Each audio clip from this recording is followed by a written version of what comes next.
Hello बच्चों, चलिए प्रश्नों को पढ़ते हैं। प्रश्न है, निम्न चित्र को सावधानी पूर्वक देखिए और निम्न प्रश्नों के उत्तर दीजिए।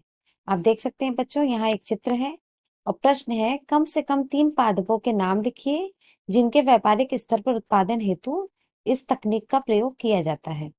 आइए बच्चों, इस प्रश्न के मुख्य अवधारणा की ओर बढ़ते हैं। मुख्य अवधारणा बच्चों, इस प्रश्न का जो मुख्य अवधारणा है तो वह है एक विशेष प्रकार की तकनीक। बच्चों, इस तकनीक में मृदा विहीन पोषक तत्व के घोल में पौधों को उगाया जाता है या हम कह सकते हैं बच्चों कि पौधों को सभी आवश्यक खनिज एवं उर्वरक पानी के माध्यम से दिया जाता है और यह तकनीक कहलाती है बच्चों हाइड्रोपोनिक्स। हाइड्रो का अर्थ होता है बच्चों पानी अर्थात जल, और इसकी खोज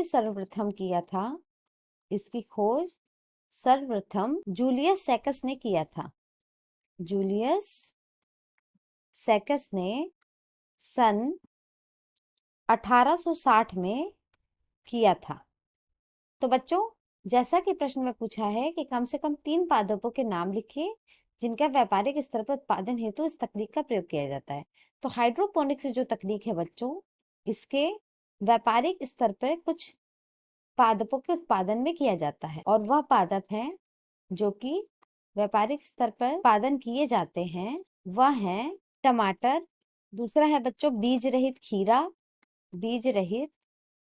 खीरा या हम कह सकते हैं ककड़ी, तीसरा है बच्चों सलाद सलाद पत्ता, मिर्च के पौधे, स्ट्रॉबेरी आदि। यह 3 पादप व्यापारिक स्तर पर उत्पादन हेतु हाइड्रोपोनिक्स तकनीक के द्वारा किया जाता है।